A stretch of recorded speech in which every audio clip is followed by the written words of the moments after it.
வெட்டியா உட்காந்து கேம் விளையாடுறதுல என்னதான் பிரயோஜனம் இருக்குன்னு பார்த்தா இருக்கு. ஆக்சுவலா ஒரு கூட்டம் இருக்கு, என்னன்னா story games or real games, இந்த பேட்டில் ராயல் கேம்ஸ்ல என்ன இருக்கு, மாத்தி மாத்தி சுட்டுட்டு இருக்க போறீங்க, அதை தவிர வேற என்ன பண்ண போறீங்க அப்படின்னு கேட்பாங்க. But everyone doesn't have the privilege to get a PC and play story games, right? But யாருமே இந்த ஸ்டோரி கேம்ஸ் நாங்க விளையாட மாட்டோம் அப்படின்னு சொல்லி புறக்கணிக்கலாம் கிடையாது. விளையாட முடியல, சரி அதை விட்ற, ஆனா கரெக்டாக தானே கேட்கறாங்க. மாத்தி மாத்தி சுட்டுக்கிறத தவிர வேற இதுல எந்த கத்துக்க முடியும் அப்படின்னு கேட்டீங்கன்னா சொல்றேன். Team work, leadership qualities, reflex, communication skills, social skills.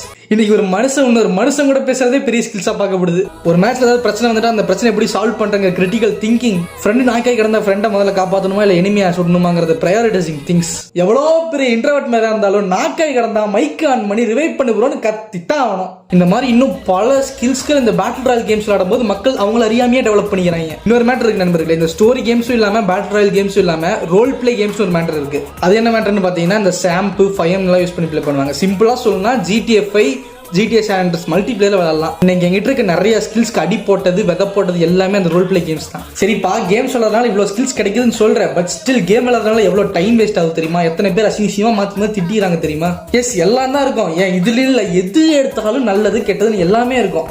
நல்லதை மட்டும் எடுத்துக்கிட்டா நல்லது. அதனால நண்பர்களே, கேம்ஸ் விளையாடுங்க, ஆனால் அளவோட விளையாடுங்க. என்ன கேம் விளையாடுங்க, ஸ்டோரி கேம்ஸ் விளையாடுங்க, பேட்டில் ராயல் கேம்ஸ் விளையாடுங்க, ஏன் ரோல் பிளே கேம்ஸ் கூட விளையாடுங்க. ஆனா இன்னொருத்தர் வாழ்க்கையில மட்டும் கேம் விளையாடாதீங்க. பாய்.